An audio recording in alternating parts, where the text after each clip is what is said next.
Hello guys, সামনে West বেঙ্গলের গ্রাম পঞ্চায়েতের পরীক্ষা। তো এই ভিডিওতে আমি ওয়েস্ট বেঙ্গলের গ্রাম পঞ্চায়েতের সিলেবাস নিয়ে আলোচনা করব।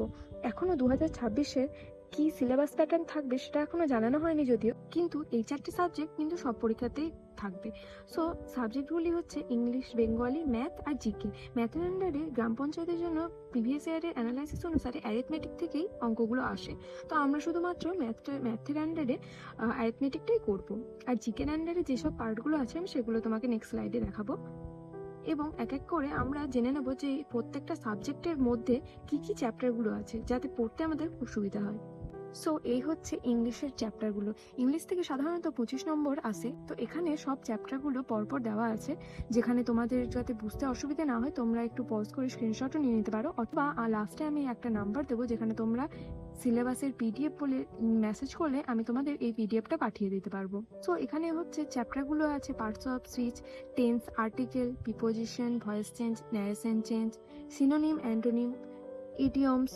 ইডিয়মস ফ্রেজ এগুলো মানে সাধারণত মুখস্থের জিনিস, কিন্তু আমি তবুও এই চ্যানেলে সব রকমের ভিডিও প্রোভাইড করব, যেগুলো মোটামুটি করলেই তুমি অনেকটাই ক্র্যাক করে নিতে পারবে। One word substitution, tense correction, error detection, fill in the blanks, এই সব কিছু মিলেই একটা ইংলিশের পুরো সিলেবাসটা তৈরি হচ্ছে। নেক্সট আমরা বাংলার সিলেবাসটা দেখব। তো বাংলাতেও ইংলিশের মতোই 25 নম্বর থাকে। প্রথমে যে চ্যাপ্টারগুলো আছে সেটা হচ্ছে সন্ধি, সমাস, কারক বিভক্তি, বাক্য শুদ্ধিকরণ, তারপর প্রবাদ, প্রবচন, সমার্থক শব্দ, বিপরীত শব্দ, এক কথায় প্রকাশ, বাংলা সাহিত্য, মানে ধরো কোনো প্রবন্ধের নাম বা কোনো গল্পের নাম বা কোনো কবিতার নাম দিল, সেখান থেকে তার লেখককে সেটাকে শনাক্ত করতে হবে। তারপর অনুচ্ছেদ, পঠন ও বোধ, এইসব চ্যাপ্টারগুলো পুরোটা বাংলার মধ্যে আছে। আমি প্রিভিয়াস ইয়ারের কোশ্চেন অ্যানালাইসিসে দেখেছি সমাজ থেকে 5 নম্বর আসে, তারপর বাক্য শুদ্ধিকরণ থেকেও প্রায় 5 নম্বর এসেছে, সমাস, সন্ধি, এগুলো থেকে অনেক পরিমাণে নাম্বার আসে। তো এই চ্যানেলে অবশ্যই সবগুলো দিয়ে দেবো। তো নেক্সট আমরা দেখবো ম্যাথের সিলেবাস। তো ম্যাথেও 25 নম্বরই থাকে, কিন্তু স্পেসিফিক্যালি অ্যারিথমেটিক থেকে থাকে অঙ্কগুলো। যে চ্যাপ্টারগুলো আছে দেখে নাও: নাম্বার সিস্টেম, সিম্পলিফিকেশন, লসাগু গসাগু, পার্সেন্টেজ, রেশিও অ্যান্ড প্রপোর্শন, মানে অনুপাত সমানুপাত, গড়, প্রফিট লস, এগুলো তোমরা জানো, এগুলো সেম সিলেবাস। তো তোমরা জাস্ট একবার পজ করে স্ক্রিনশট নিয়ে নিতে পারো, অথবা আমার নাম্বারে তোমরা যদি সিলেবাস পিডিএফ বলে যদি তুমি আমার নাম্বারে হোয়াটসঅ্যাপ করো, তাহলেও আমি অবশ্যই তোমাদের এই সিলেবাসের পিডিএফটা দিয়ে দেবো। ওই কারণে আমি কোনো পিডিএফটায় দাগ দিচ্ছি না। সাবজেক্টের চ্যাপ্টারগুলো সব পরীক্ষাতেই সেম থাকবে, এবার লেভেলটা হয়তো আপ ডাউন করতে পারে। তো আমি এই চ্যানেলে প্রত্যেকটা চ্যাপ্টার ধরে ধরে লেভেল অনুসারে, পঞ্চায়েতের যে লেভেল সেই অনুসারে আমি কোয়েশ্চেন অ্যান্সার রাখবো, যাতে তোমাদের কোনো রকম কোনো সমস্যা না হয়। তো তোমরা এই চ্যানেলটা সাবস্ক্রাইব করে রাখতে পারো। তো আমরা নেক্সট দেখবো জিকের কি সিলেবাস আছে। এটা হচ্ছে জিকের সিলেবাস। তো জিকেতে এতদিন পর্যন্ত যদিও 10 নম্বর ছিল, তো এর মধ্যে যে স্ট্যাটিক জিকে আছে, হিস্ট্রি, জিওগ্রাফি, পলিটি, ইকোনমি, এইসবগুলো, হিস্ট্রির মধ্যেও অনেকগুলো চ্যাপ্টার আছে, জিওগ্রাফির মধ্যেও অনেকগুলো চ্যাপ্টার আছে, সেগুলো আমি পরের স্লাইডে তোমাদের দেখাচ্ছি। বেসিক্যালি স্ট্যাটিক জিকের পার্টটা পুরোটা আছে, হিউজ সিলেবাস, হিউজ জেনারেল নলেজের হিউজ সিলেবাস। তো তারপরে আমাদের যেটা মেন থাকে পঞ্চায়েত রাজ ব্যবস্থা, ভিলেজের কিভাবে পঞ্চায়েত তৈরি হয়েছে, গভর্নমেন্টের স্কিম কি কি আছে না আছে, যে পঞ্চায়েত ব্যবস্থা যে পুরোটা ব্যাপারটা, সেটা যেহেতু পঞ্চায়েত পরীক্ষা, তাই পঞ্চায়েত ব্যবস্থার থেকে তো অবশ্যই 5 থেকে 10টা কোশ্চেন আসবেই জিকে থেকে। আর যেহেতু জেনারেল নলেজের নাম্বার 10 নাম্বার, তো এইবারে যেরকম 50 নাম্বার ইন্টারভিউ থেকে 5 নম্বরে কমিয়ে আনা হয়েছে, তো আমাদের সকলের ধারণা কি যে ওই ইন্টারভিউ 10 নাম্বারটা যতদূর সম্ভব জেনারেল নলেজে এসে যুক্ত হবে, তখন জেনারেল নলেজটা কিন্তু 20 মার্কসের হয়ে যাবে। তাই এটা কিন্তু খুব ইম্পর্টেন্ট। আমি কিন্তু এই চ্যানেলে অবশ্যই পঞ্চায়েতে যতগুলো ইম্পর্টেন্ট কোশ্চেন আছে আমি সব নোট ডাউন করে রেখেছি, আমি সেগুলোকে সবগুলো তোমাদের সাথে শেয়ার করব। তোমরা অবশ্যই আমাকে সাবস্ক্রাইব করে রাখবে, কারণ পঞ্চায়েতের পরীক্ষা কিন্তু খুব সামনে। এটা হচ্ছে আমাদের ইতিহাসের সিলেবাস। তো ইতিহাসের মধ্যে যে অনেকগুলো পার্টে ভাগ করা হয়েছে হিস্ট্রিটাকে, যেটা হচ্ছে প্রাচীন ইতিহাস। প্রাচীন ইতিহাসের মধ্যে অনেকগুলো পার্ট আছে, অনেকগুলো চ্যাপ্টার আছে। আর তারপর হচ্ছে মধ্যযুগীয় ইতিহাসকেও অনেকগুলো পার্টে ভাগ করা হয়েছে। তারপর এখানে যে যতগুলো পার্ট তোমরা দেখতে পাচ্ছ সবগুলো একটা করে চ্যাপ্টার, আর হিউজ বড় চ্যাপ্টার।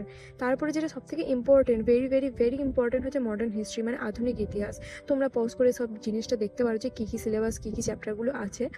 তারপরে যেটা আরেকটা আছে, যেহেতু ওয়েস্ট বেঙ্গলের আমাদের পরীক্ষা, তো ওয়েস্ট বেঙ্গলের হিস্ট্রি কিন্তু আমাদের জন্য যথারীতি গুরুত্বপূর্ণ। এখানে কিছু কিছু যে মহান ব্যক্তিরা আছে আমাদের ওয়েস্ট বেঙ্গলের, সেগুলো তাদের যে ইম্পর্টেন্সগুলো, যেমন রাজা রামমোহন রায়, বিদ্যাসাগর, তারপর নেতাজি সুভাষচন্দ্র বসু, এনাদের যে ইম্পর্টেন্স সেগুলো কিন্তু আমাদের ওয়েস্ট বেঙ্গল হিস্ট্রির মধ্যে পড়ছে, সেগুলো খুব ইম্পর্টেন্ট আমাদের পরীক্ষার জন্য।